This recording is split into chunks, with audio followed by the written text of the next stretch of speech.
And we are live. For those of you who are watching out there in YouTube land, we are live. Welcome to the Civil Discord Podcast, your weekly dose of radical curiosity. I am one of your hosts, the notorious BLG, aka Maurice Jones, out here in the People's Republic of Texas, where it is stupid hot. And go figure, I actually gave my air conditioning units, my AC units, a bath today. Hosed it down with some water just to get all that dirt and stuff off of it. And we'll tell if it works tomorrow because it is starting to cool down today. Pardon me if I sound nasally congested because I am not feeling very well. My sinuses are kicking my butt. It is sinuses 1, Maurice 0. But nonetheless, with me as always, again, here more often than I am, is Amanda Ajax the Griff, aka the Supreme Overlord of Liberty, out there in the People's Republic of California. Amanda, how's it going today? It's going all right. For those of you watching on YouTube, you will see that Joe Bizzle, who is a dear friend of ours, commented on our last video and made me self-conscious enough to wear a different shirt. I have explained in the past why I routinely wear a white jacket. So Bizzle left a comment and I wanted to address it, but I was also already thinking of wearing a different. So, okay. So it wasn't, you didn't do it is what I'm saying, Bizzle. So like, don't feel like you did it because you didn't. You're not in my head like that. Okay. But at any rate, I wear the white, I kind of do like an inverse Nick Gillespie, who's got the black leather jacket. But the reason for that is because you usually do a pre-show run. And it's either I put a jacket on and it's got to be breathable because I'm right in front of a window that's facing west and it's sunset. Oh, wow. Yeah. So I have to either throw a jacket on or what you're going to get is just me and my skimpy running tank top, which honestly, you don't want to see it. I promise you, you don't. But you do want to see my Rush t-shirt. So that's what I'm wearing. And yeah, that was my spiel. So thank you, Joe, for encouraging me to make better fashion choices. Now I'm just wearing t-shirts, libertarian rock bands. Thanks, Joe Bizzle. Appreciate the comments. Appreciate the love. And honestly, we know it is all love because we are all part of the same Patreon group over there at Good Morning Liberty. Yes, yeah. I know this is a plug for them. But most of you, if you listen to us, you probably do listen to them because they are a great podcast. They're two great podcasters that are doing phenomenal things over there. But yes, so Amanda, you have a plug article. I do have a plug. So as I announced previously, I have just started as a contributor with Young Voices, which is a really wonderful outfit that sort of gets heterodox, more free market, but yeah. Thinkers out there in broadcast and print media. And I recently wrote a piece on Biden's tariff tap dance. Some people might know Joe Biden has been toying with the idea of doing something completely ineffectual, of lifting a fraction of the tariffs that Trump levied against China. So I wrote a piece called Biden Inches Toward the Right Move on Tariffs for the Wrong Reasons. And that's at International Policy Digest. And then I actually spoke about that on the Young Voices, Moving Forward with Young Voices, which is both a radio show and a podcast. So we can link to that in the show notes. I talked a little bit about that this morning. So we're off and we're running and I'm talking about tariffs, which is just crazy. As I didn't think, my position on tariffs has really evolved over the past couple of years. So yeah, it was really fun. So evolved how so? I'm interested in. I was initially a little bit more hawkish on tariffs. I didn't love them. I just thought that there were certain situations in which they would be necessary. Okay. What I came to understand is that in the situations where they would, and I kind of went into this with sanctions, right? Mm-hmm. In those situations where they would theoretically be necessary because a regime is so awful or what have you, or is doing something so wrong, tariffs are not going to be the the squeeze that people think that they are. I say it's more of a flex than a squeeze in the article. Right. Because what ends up happening is the country doesn't depend on the economic well-being of their people to begin with. So it's not as though, it's not as though they're going to feel pressure because businesses are not doing well, especially for China, which subsidizes these industries anyhow to give them a leg up on the market. Right. So I've since gotten, I'm still probably more China hawkish than most libertarians, but I am certainly I don't like tariffs because they don't work. They literally make things more expensive. That's their job. Exactly. Cool. I was just curious. I was like, yeah. I was like, do we differ on this? We don't. But no. We used to probably differ a little bit more, but yeah, no, we don't. For sure. So, but yes, definitely go read that article, listen to that podcast / radio spot. I'm sure it is great. You want to know why? Because Amanda's on there. And anything that Amanda touches, Amanda makes gold. I'm just going to tell you that. She really does. But if I would say if you've been living on a rock, but no, because this wasn't really widely spread as far as media is concerned. But you know how the anti-gun, anti-two-way, I won't say anti-establishment, but the people who claim that guns are a bad thing, they always talk about a good guy with a gun never stops a bad guy with a gun. And they're always, and you never see it because the only people who stop people with guns are typically going to be cops and trained professionals and this, that, and third. Well, there was I would say potential mass shooting because it doesn't meet the qualifications of a mass shooting because the amount of people who died were not enough to constitute a mass shooting. But the amount of there was a potential mass shooting that happened in Indiana, which is blamed for all of Illinois' gun problems. They blame Indiana for everything, which technically is honestly is illegal. Like it's literally illegal for what they blame Indiana for. But nonetheless, there is a hero, and I will call him as such. He is a hero. Everybody should know his name. His name is Mr. Dickens, not Charles Dickens, but I call him Eli Dickens. Dickin, yes. Yeah. Dickin, sorry, no S. Mr. Eli Dickin. Now, if I can tell you what this man did with the proficiency at which he stopped this. So guys in a mall, it's like Greenwood. Is that the name of it? It's like it was something to that effect. Green something mall. Eli Dickin. We're gonna figure it out. Yeah, sorry. Greenwood. It's a mall in Greenwood, Indiana. Okay, yes. So a mall in Greenwood, Indiana. A gentleman comes in. Well, no, I'm gonna call him a gentleman. A POS, because y'all know I don't cuss on here, but we all know what POS stands for. Decides to walk into a mall and wants to shoot up the place. Okay. Mr. Dickin, the great Dickin, is man, that's a great name. I'm gonna say that all. Go for it, man. Yes. Oh man. He is at the food court with his girlfriend at the time and literally hears shots, braces himself against the pole, is 40 yards from this moving target, and hits 8 out of 10 shots to end this POS's life. Like, no joke. I mean, proficiency. The kid is 22 years old.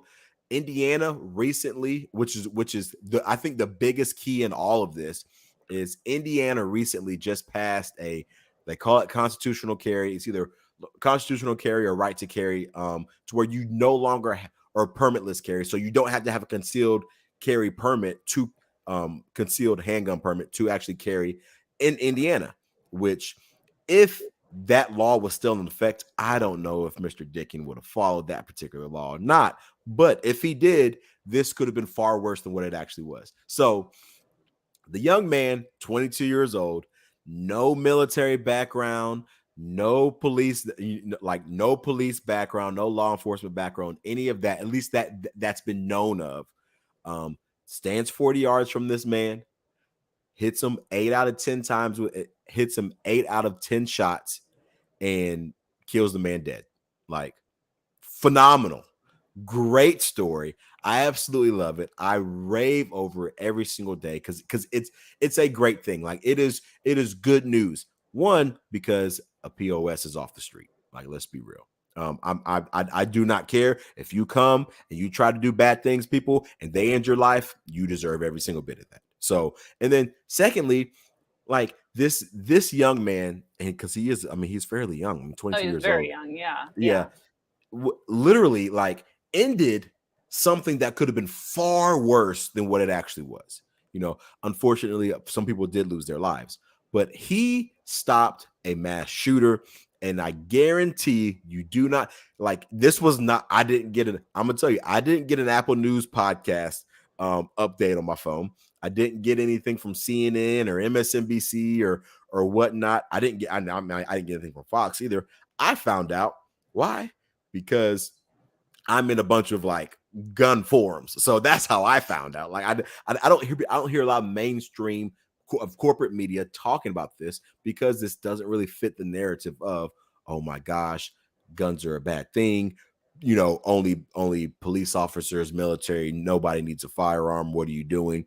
And things like that. Amanda, what are your thoughts before I take up this whole segment? Sorry. Yeah, no, I mean, go for it. That's why I like to give these things to you, because I know that you're really, really good on it, and you're much better than I am on it. And everything related to guns, shooting them, talking about them, gun policy, whatever.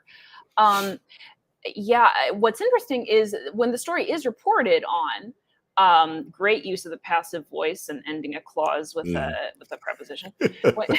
When there is, when the media does report on the story, a lot of times it has been about the fact that there was a mass shooting, but not or there was a shooting, and then by some definitions, it's a mass shooting because it's more than one person. Right. But they don't talk about the stopping of the shooting, or they do, but it's further on down. It's certainly not the headline. And what they are quick to point out, which I don't know if this really helps their case, is they point out that while you could now concealed carry, it was a gun-free zone. The mall was apparently a gun-free zone. So as we can see, that clearly helped. Sorry. Exactly. With the impetus for this heroic action. But yeah, it was a gun-free zone.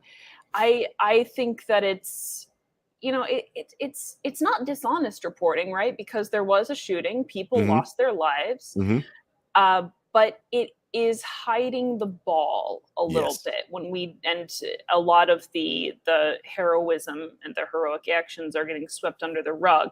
Right. I think we would probably be hearing about this much more, unfortunately, and I don't say this to have a hot take. We would probably be hearing more about this if it ended even more tragically than it did.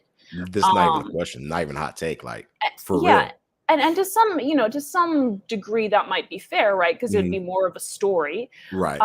But even in the initial reporting, we're not really getting the story of Alicia Dickin until a couple paragraphs down. Yeah. And it's although CNN, to their credit, does have a piece on him, which is good. But. Right, it's good. And I'll say this, another great thing about this, I have no idea what that shooter's name is, like, at all. And I'm not going to look for it.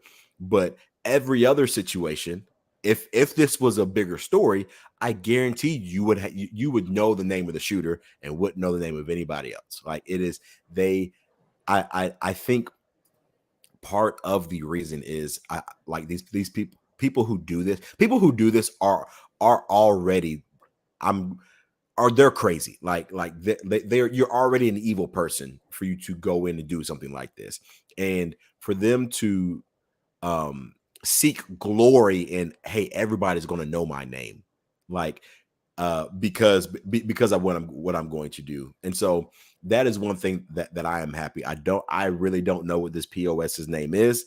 And I don't care to know. All I know is something was something could have been worse and was potentially stopped. And you do bring up a point about how they talk about, well, this was a gun-free zone in the mall, and technically it's not deemed legally it wasn't deemed as a gun-free zone. The mall said, hey, you're not allowed to carry in here. And so Okay. which and so what they say is that's illegal when it's not. Like Okay. so technically it's not, because in the state of Indiana, and Texas is the same way. So you can legally carry somewhere even if the business says you can't carry.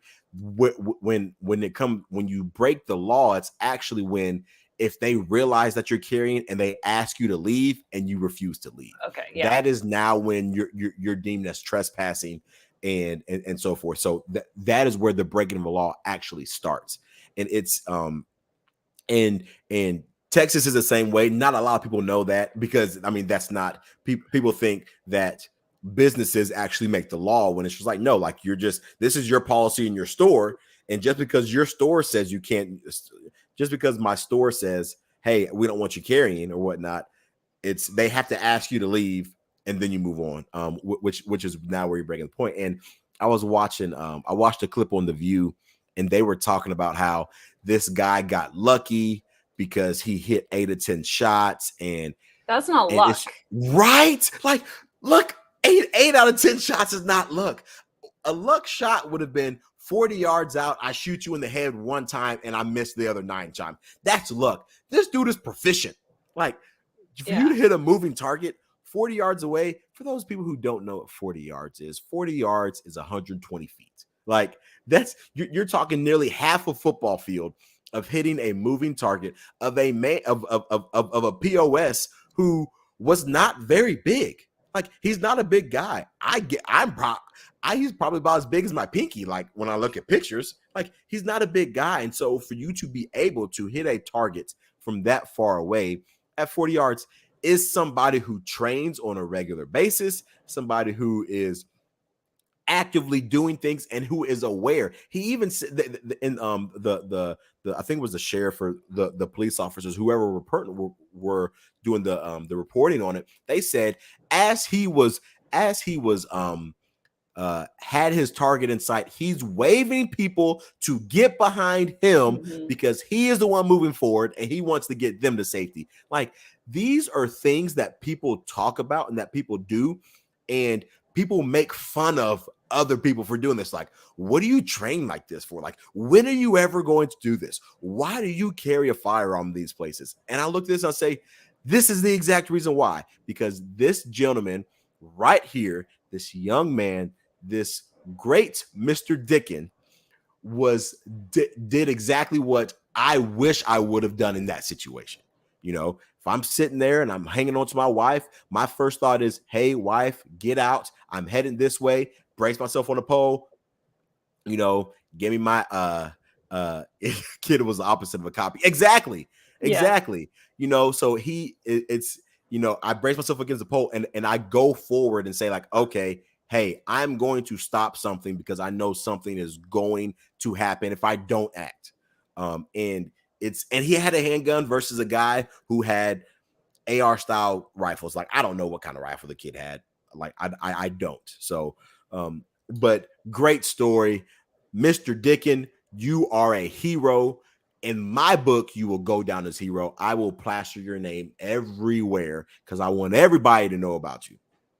Yeah, and I'm thinking, I don't think he had gear. There's nothing to. I mean, no. He wasn't wearing armor, right? He wasn't wearing body armor, right? Nothing to protect him. Yeah, nothing to protect him, right? Which is incredible.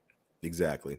I mean, literally. I mean, the guy concealed carry, handgun, goes in it, and I mean, does what we train for. Like, and of course, people are like, oh, well, 40 yards, like that seems like it's.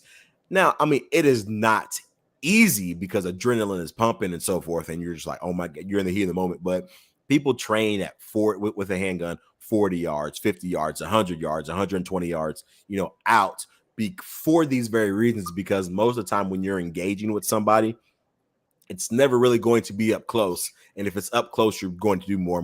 You're going to do more. You're more likely going to do hand-to-hand combat than you are using a firearm and so forth. So, Mr. Dickin, kudos to you.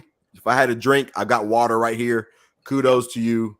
Like, you are a great young man, and I hope that girl who was with you that night is like, hey, we are getting married right now because you were the man who I want to be with, because that is the epitome of somebody who you like, a protector, somebody who's like, I want this, like, you are mine, I'm protecting you, and everybody else here go like that.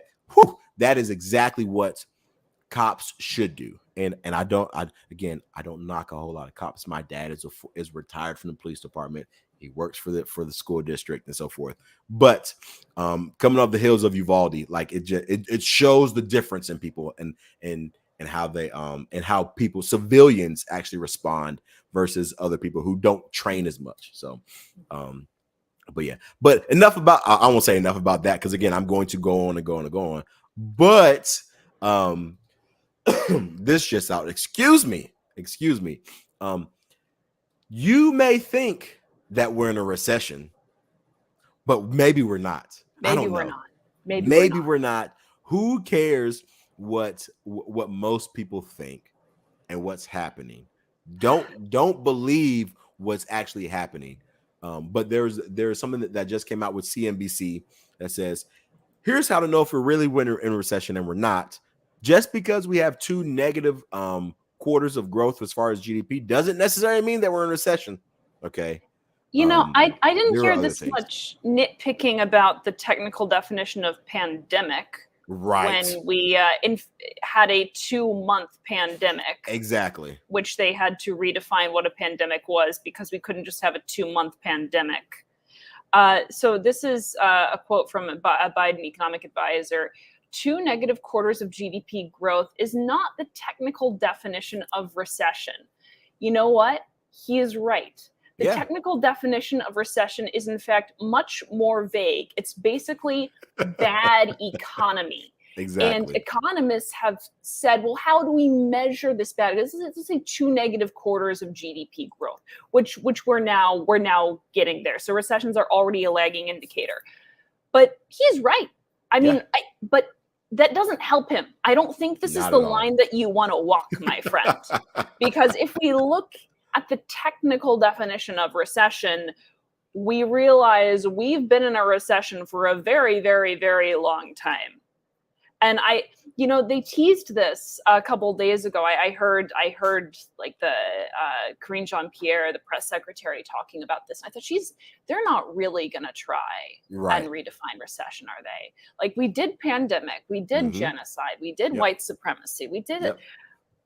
They're not going to try to do recession. They're trying to do recession. They're trying to make recession not happen. But we are in one, and we've been in one, as we now know, because we don't have to wait for 2 negative quarters of GDP growth. What did they say? They said the National Bureau of Economic Research said the National Bureau of Economic Research would be laughing stocks if they said we had a recession when we were creating 400,000 jobs a month. Or when I can't even imagine they would think for a second that we're in a recession. Are we creating 400,000 jobs? Sorry, do you want to do this? You can take this. You can take this. No, go ahead. Go ahead. No, I was going to say, are we creating 400,000 jobs a month, or did we just lose a lot of jobs during the not pandemic that we call the pandemic? And now we've got some of those jobs back, because that's not creating 400,000 jobs. Okay, that's like me taking money from you and giving you a couple dimes back and say, hey, you just earned 20 cents. Yep, exactly. Which is kind of how I feel when I get my tax refund. Honestly, there you go. But there you go. Like, no, it's like and we talked about a little bit about this in the pre-show, but imagine saying, hey, we're creating a bunch of jobs over these past few, like every single month, but yet you do not feel the effects of a positive economy. Like, you're creating all these positive things, but yet you're still feeling the effects of a recession. Can you not imagine, like, how bad is it? How bad is it for you to say, oh no, we're doing some good things. We're doing some good things that are really covering up some bad things. Like, it's beyond me to think that you think that these prices going up last month was over 9%. And honestly, since we've had this podcast, it's been up 6%, Even higher. 7%, 8%, all in the past year. Literally, in the past year, we've gone from 6% to 9% increase as far as CPI. And you get CPI is not really inflation, and it's just okay. It's an indicator, guys. Like, let's be real. Okay, let's talk about that. So once again, inflation on the things that people are really buying, right? Exactly. Like fuel and lodging. And I just talking about this morning. And fuel and lodging and housing is higher in a lot of food is higher. So again, you want to fixate. Yeah, you want to fixate on that 9%. That's good news for you. Exactly. I saw something the other day, and it was talking about how I think it was like the White House Facebook page, and it talked about how this is the fastest decrease in gas prices in the past, like, I was like 40 years. I don't know exactly what they said. And inflation's highest in 40 years. So. Right. So I don't want anybody to fact check me and say, no, it was actually 30 years and you said 40, like whatever the number was. They said that. And I'm sitting there thinking, like, wasn't it just 6 months ago when you guys were claiming that you didn't affect the prices of gas? And now all of a sudden the gas is now dropping, and you're like, oh, look at what we're doing. Like and it's so just, I'm not stupid. I don't think I need to put this kindly, because I do think a lot of people in America are stupid. Like, don't get me wrong. I think, and stupid in the way of not like, I don't want to say like they're just, like idiots, but I think that they are stupid in as far as in their thinking mentality. Like it's just something like they've always got to be on one side or the other. There's never like really any discourse, like binary. Exactly. Yeah. Everybody thinks very linear kind of thing. So in that way, I think the general public is pretty stupid. But I don't think they're stupid enough for you to say, hey, gas went up literally $2. Hey, it's dropped 50 cents. Like, oh, look at us. Yeah, gas has dropped 50 cents. Just like you said earlier. Yeah, but you just took another $1.50 from me. Like, what are you talking about? You only gave me 50 cents of the $2 that you stole from me. Like, what are we doing here? This is ridiculous. Yeah, I don't think people are stupid. What I think is, so people actually, they've done some cool studies on this, where people will self-report toward their bias, even if they know, in surveys, they will answer factual surveys that they believe in a way that they believe is congruent with their political biases, even if they know certain things to be false. And so they've measured that, and it is really interesting. So I think a lot of times people will say things that when it's over drinks and it's one-on-one, you try to, like, they know that it's crap. Right. And it doesn't matter. The word recession doesn't matter, because everyone can feel that the economy is terrible. They don't need a word for it. Exactly. The economy would be terrible if we didn't have the word recession in our vocabulary, if we didn't have it in our dictionary. It would be terrible if we didn't have the word inflation. It would be terrible because it's bad and people can feel that. So I don't think that this will help. And in fact, I think it is even worse for the Democrats to be saying, no. It's not, it's all in your head. When people are upset, if you want to hold on to some seats in the midterms, the last thing you want to do is, when someone is hurting, to say, I think that's in your head, actually. I don't think that's really, no, you want to have someone take you seriously and validate, oh, that sounds terrible, that sounds painful. What can we do to help solve it? What can we do to help fix it? People, the last thing that, we know this from just our lives in general. When you're in pain, when something's wrong, emotionally, physically, whatever, the last thing you want to hear is, it's not really happening. It's in your head. Even if it is, by the way, like I'm a huge hypochondriac. So like I just feel like sick all the time, and I feel, but even then you don't say it's in your head. You're like, oh, Right. well, you're this producing this symptom, this producing that symptom. Exactly. And yeah, this is not the way to go. I do not think this is the line that the Biden administration wants to walk. I think I've figured out what they're going to do, because I hear Elizabeth Warren talking about some of this stuff or whatnot. And I'm reading this, one of the very last lines in the article. It says, like many other, Baker fears that the Federal Reserve interest rate increases aimed at controlling inflation and slowing the economy could overdo it and cause a downturn ahead.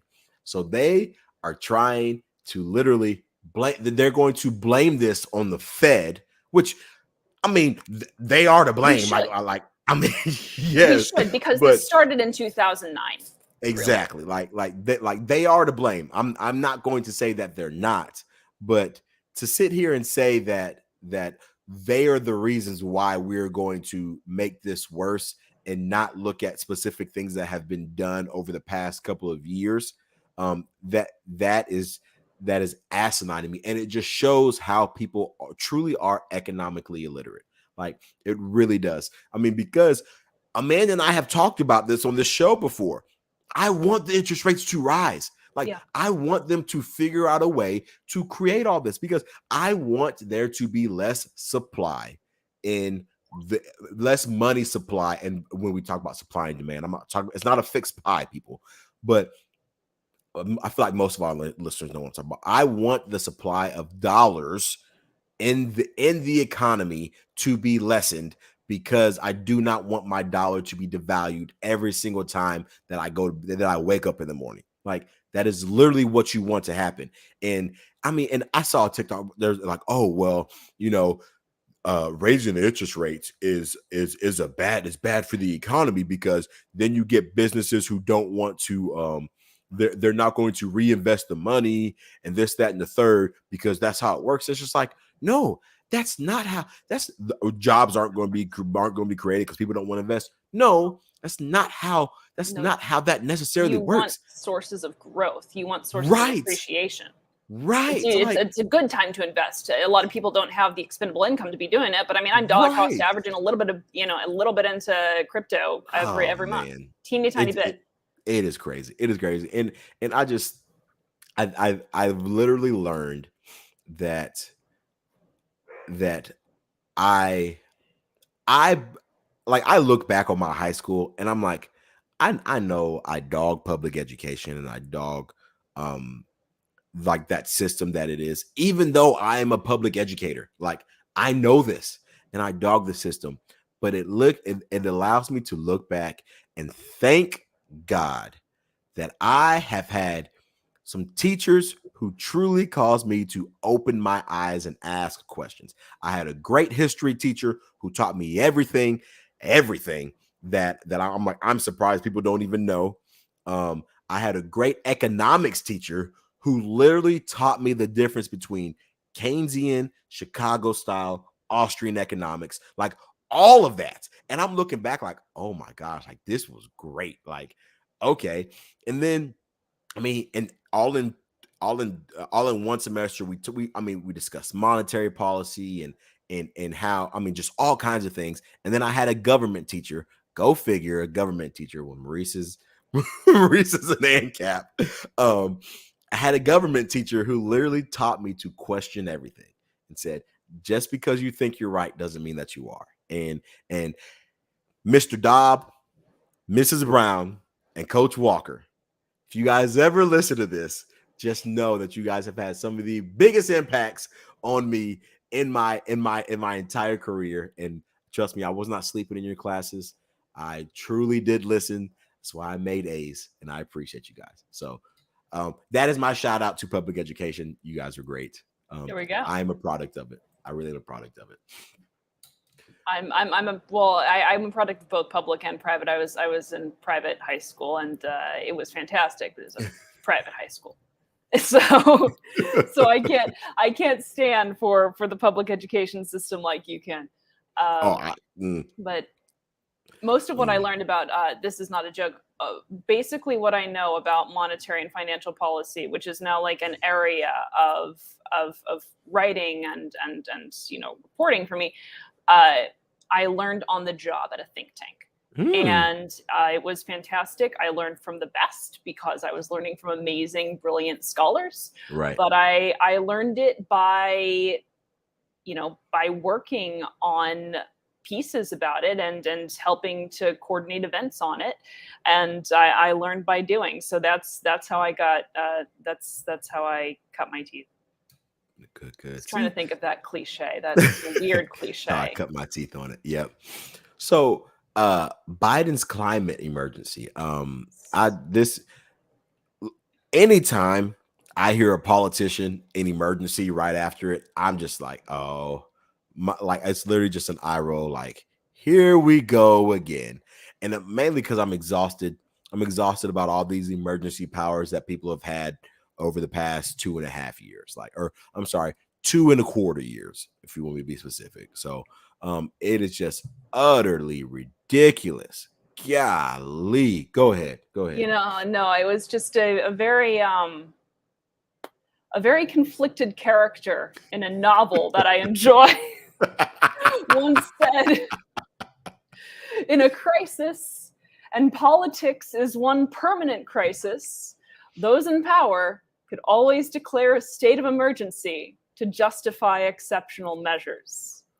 That's Ivanov from Darkness at Noon, which was written in the heyday of Stalinism. So it's still true. I mean, Yeah. Ivanov, honestly, and I can't figure out how to put this in a piece because what I want to say to follow it is Ivanov actually gets a lot right. Because he does. Right. Well, anyway. So yes, fortunately, Joe Biden has not yet declared an actual state of emergency on the climate, but he's calling it an emergency. The man is like just a walking will he or won't he. He really is. On China tariffs, on this. But he's saying, I'm calling it an emergency, but he hasn't declared an emergency. So if you think of that scene from The Office where Michael Scott stands on the table and goes, I declare bankruptcy. He's basically done that, but not actually done the official institutional thing where he declares an emergency. Right. What I would like to know is how long does how long does the climate emergency last? Because first of all, I hate the Emergency Powers Act, and I have ideas for how to revise it. And I mean, I think it should not exist, but if it continues to exist, I have ideas for how to revise it. But the Emergency Powers Act, the best interpretation of it is, well, it's for an imminent threat, right?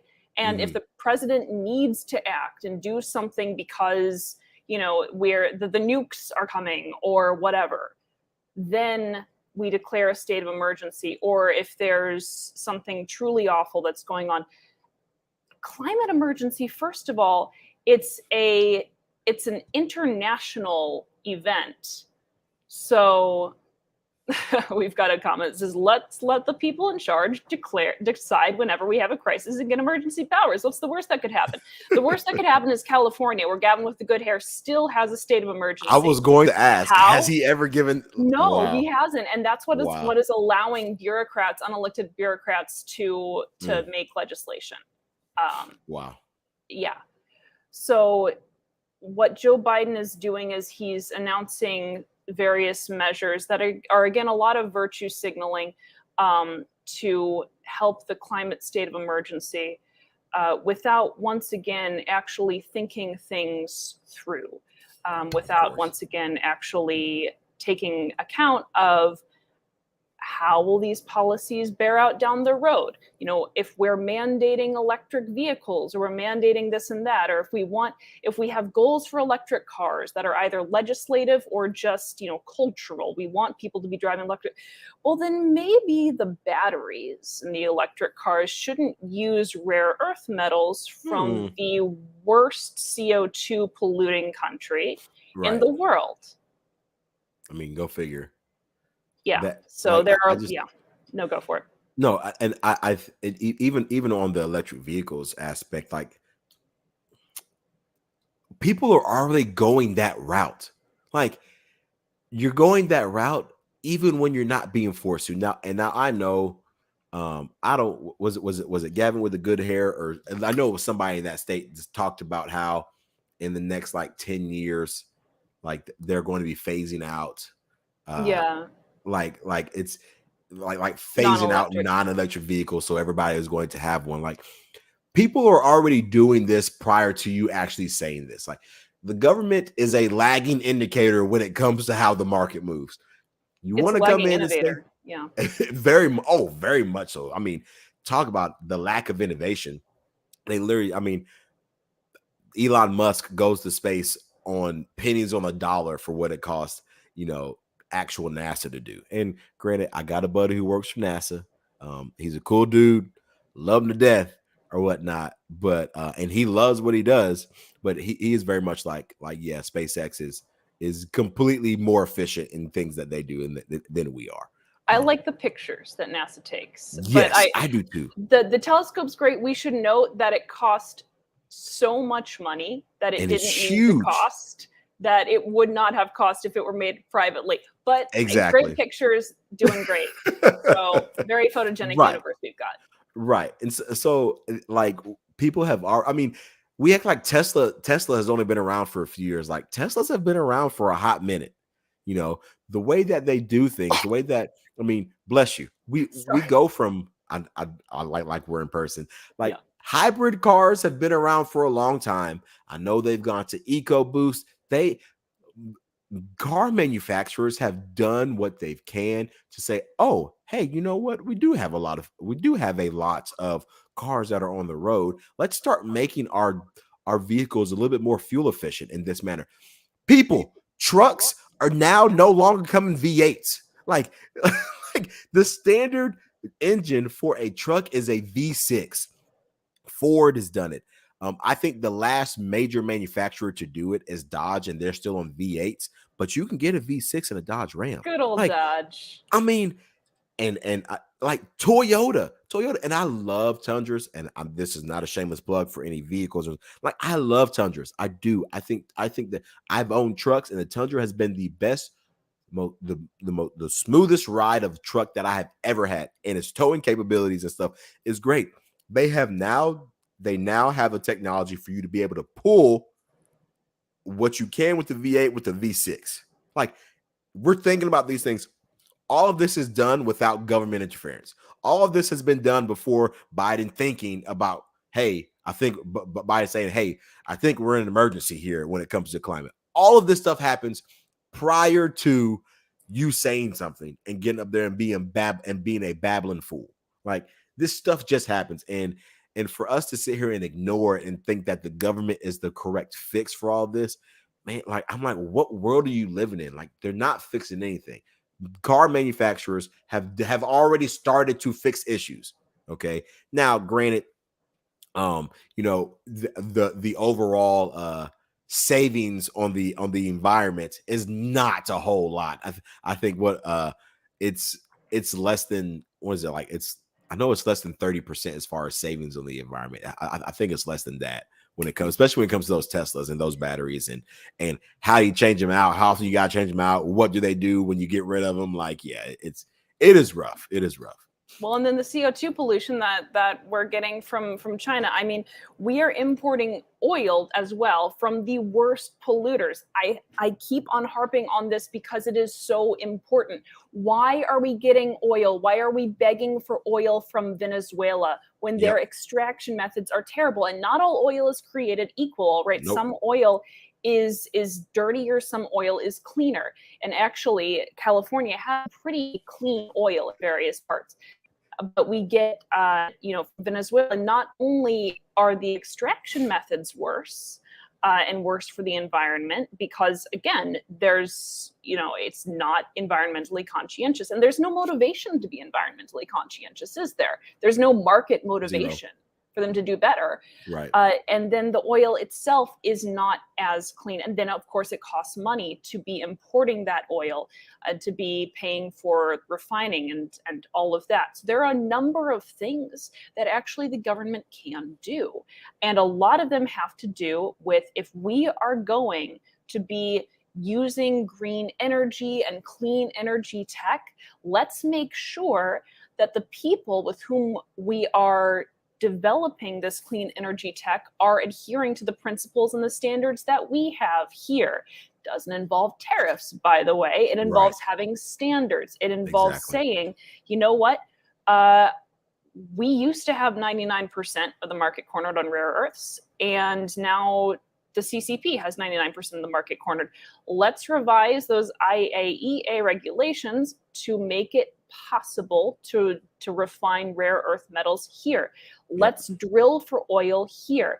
And by the way, nuclear option, if this really is a climate emergency, if this really is an actual crisis, how about we start using nuclear energy? Which, by the way, the reason that people freak out about nuclear energy is, once again, it's communism. I'm sorry. The reason... Literally. Amanda always comes back to communism sucks.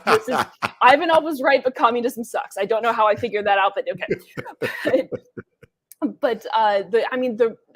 It gets a bad rap, honestly, because of not even inefficiencies, the gross negligence of the Soviets with the rods. Honestly, great series, Chernobyl.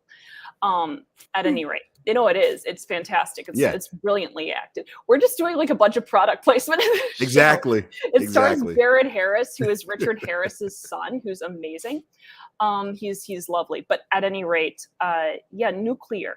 We have the tech. We need to update our nuclear regulations, in fact, because they're actually written for an earlier time when things weren't as safe and things weren't as efficient. So they mandate certain materials that are now obsolete, and we now have better stuff. So we need to revisit, we need to dust off those books and say, how do we revise these policies for the 21st century so that we can not only be competitive, we can be green and competitive like we should be? I think, Maurice, you and I both agree that the environment's kind of important because we've got to, got to live here. Yeah, if there's a problem, we got to solve it. Right. What is the ivermectin of climate change, I wonder? Oh, I was literally going to pull off the ice baby. Oh my gosh. If there's a problem, we got to solve it. Check out the beat while my DJ revolves it. Oh my gosh. Sorry. I know. No, I know. No, it's great. It took me back. So, I know we kind of discussed some ways to help this environment and the way that the free market is going in. We have an article in here that talks about European workers that are rebelling against all these policies, and this has been going on for a long time. Because didn't they had something? Oh my gosh! And I know I'm going to mess it up, but they were like they had like yellow coats or something like that, like out there in France. Well, there's a whole bunch that's going on. There's the Dutch, first of all. The Dutch, I mean, the Dutch are great. It always comes back to the Dutch always eventually get it right. And I hope I'm not like ignoring some horrible mass atrocity. If I am, But they always seem to correct themselves. Yeah, like capitalism sort of started with the Dutch, right? And awesome. Kind of went off the rails a little bit, but come back. At any rate, the Dutch government has tried to institute environmentally sound governance types of restrictions and regulations that would require farmers to produce less, essentially. So it would not only diminish food supplies, it would make it would put them out of business. Now, the farms that could stay in business are the big corporate farms, but the small farmers are out of luck. And so there are a bunch of protests, that the Dutch are staging. And yes, you are right that I'm seeing a photo with farmers gathering with their vehicles next to the Germany-Netherlands border. Mm-hmm. So this is spreading. This is spreading across Europe. I would like for it to be a free market revolution, although these things can turn into, populist Yeah, uprisings as well, which right. is not always the best thing. But it's very interesting to see. Oh, we got an answer. So thorium energy is ivermectin for the environment. All right. I am willing to consider that. Yeah. But see, it also has to be something that the government would try to take out of circulation and then plant. Right. I mean, that could absolutely be the case. That's interesting. Well, we'll have to wait and see. Exactly. We'll wait and see. So, good luck to the Deutsch, okay, out there. I hope y'all's revolutions do turn into free market revolutions. And same thing. I mean, it just shows that the government does not always have. I won't say the government rarely has your best interest in mind, trying to not use never, because I feel like in some cases they may try to have your best interest in mind, like when they decided to ratify the amendments and get the 13th Amendment ratified and so forth and everything. Although I still got issues with 13th Amendment as well too, but nonetheless, so the government rarely has your best interest in mind. So you got to watch out for number one. And I'm a firm believer in that. You take care of you and yours. So for me, it's my wife, my future children, and so forth. So it is all good. But last on the docket for today. We have so much. Yeah. Yeah, I know. We took a break. We did. Yeah. Exactly. Last one was my fault. No, yeah. It is all good. It was my fault because I was out of town coaching, learning some new stuff. So, so the House actually just I'll say recently, like a week ago, voted on a same-sex marriage bill to try to stick it to the Roe v. Wade people over on the right. I guess you would call them conservatives and so forth on the right. The two conservatives who still care. Right. Maybe? Like, I mean, okay. If we're going to be real now, without diving into all of that stuff, I just don't think the government should be involved in marriage to begin with. But if you're going to be if you're going to be involved in it, don't discriminate. Like, it is what it is. And I mean, I'm not saying one way or the other, but just don't discriminate. Nobody really cares. You're not going to stick it to them. That's almost like it was when all this Roe v. Wade stuff was coming out, and they were like, well, we are now going to hold men accountable for their actions when it comes to having sex. And we're like, good. Yes. Good. Please, that's what you should have been doing that already, by the way. I don't know why you were waiting for a policy you didn't like. Right. There was one thing that I saw out there. I know this is again a kind of similar. This is more of the same-sex marriage, but there was one tweet that was out there. It says, "My girlfriends and I are creating a pact that we are not going to sleep with men who are below our standards and who would not produce good fathers in this world and you would not want to raise a child with." I'm like, that sounds like a good idea. Sounds fantastic. Kudos to you. Great. Yeah. Phenomenal. Wonderful. I've got no issue with that. Like, same thing here. Like, hey, if you're going to recognize marriage, then hey, and then you're going to make it a federal law that, hey, because some states don't recognize it than others. And I don't think that there's, and at least I'm not sure if there are or not. And if there are, I don't travel to those states.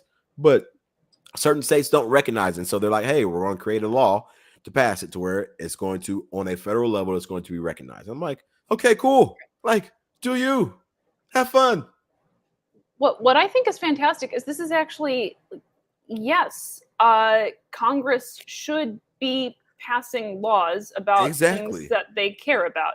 So Exactly. they're trying to own the cons by following the Constitution and passing legislation rather than kicking it to the courts. Right. That's good. I think we all want that. Yeah. And honestly, what's funny is that the cons don't care. They mostly support the legislation, and Republicans aren't even trying to whip votes on it. The Right. Senate majority leaders just said, vote your conscience, which is great. I mean, and then we know what people's consciences are. And for me, who believes that, yes, marriage, the government should not be telling people who they can and can't marry. Now I know, and I know even more who's Right. going to adhere to that and who's not. It's fantastic. Exactly. Ben Sass, if you vote against this thing, we're good right now, Ben. Okay, don't mess this up. Okay. Okay. But yeah, no, I think it's fantastic. Please own the cons more if this is what owning the cons looks like, where you do your actual job and you uphold Right. the Constitution. I love this. I'm here for it. Yes, please. Exactly. So, I mean, it is what it is. Again, personal views and everything aside, it doesn't really matter. My wife and I had a conversation the other day about people getting married, and I was just like, if the government wasn't involved in marriage, do you think a lot of people would get married? Like I don't know. I don't know. I mean, because now I can make decisions as your significant other when you're in the hospital, because we've been together for 20 years, and so and it's understood that you are mine and I'm yours. Like that's just understood, whether it's written down somewhere or whatever the case may be, it's binding between us. And so I just that was just a thought Interesting. a thought that I just kind of walked through and was like, okay, like here, I mean, because I get why, if you are of the same sex and you want to get married, because if that's the case, like if you're not recognized in a state as being married, you cannot make any decisions for them if they're if they're in the hospital. Like, they don't talk to you. You can get what it used to be is you could get a civil union or a domestic Right. partnership, and then you did get some of those benefits. Right. But now they just recognize it as marriage. Exactly. So it is. Oh yeah. See, exactly. Non-government licensed marriages have been traditional norm for thousands of years until after the Civil War. See, like, I mean, it's a very good thought experiment. Just kind of walk through, like, would people really be married, and why would people get married because of that? So it's interesting.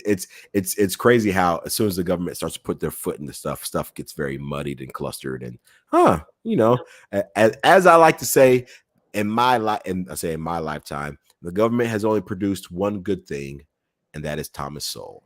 So, hey, we're good for that. So, but that about wraps it up for us today. Guys, thank you so much for listening. Those of you who are watching live, we greatly appreciate you. We appreciate your comments.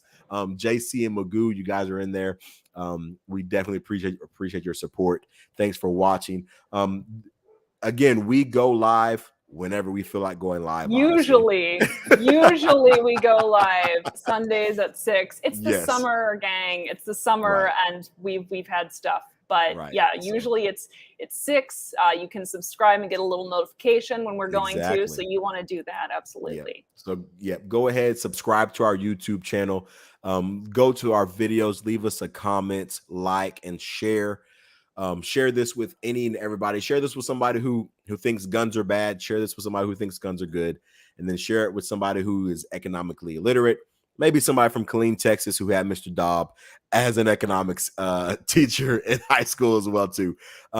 Leave us a 5-star rating and review on Apple Podcasts. Follow us on Spotify. Go ahead, like the video. Subscribe wherever. Yes, thank you. Thumbs up the video. Give us those thumbs up. If you watch us live, you can hang out with us in the chat, and you can talk to us in the chat, and you can talk to other people in the chat, like JC Magoo are doing right now. Look at these cool people talking in the chat. They're G's. you know, Yeah. or G's. G's and Jets. I mean, I don't know if they're male or female or how they identify, but you know, it is what it is. um, do all of that. Follow us on social media. Follow me at Call Me Maurice on Instagram, and then follow us at Civil Discord Podcast on Instagram as well too. Follow Amanda at Ajax the Griff and at Civil Discord Pod on Twitter. Both of those are Twitter handles. Again, anything crazy that comes out is for me. I just finished building something that I'm going to post on Instagram. It's been pretty cool or whatnot. We're getting my little girl's nursery together. I'm posting a lot of stuff too, and I'm slowly going to start posting back some craziness as well too politically because I can. So it it is great. Do all of that. Please follow us on all social medias. Give us a thumbs up. Leave us a 5-star rating review. Do all of that, and I promise you, we will be back again with another episode of Civil Discord, your weekly dose of radical curiosity. Until next time, y'all be easy And stay fierce.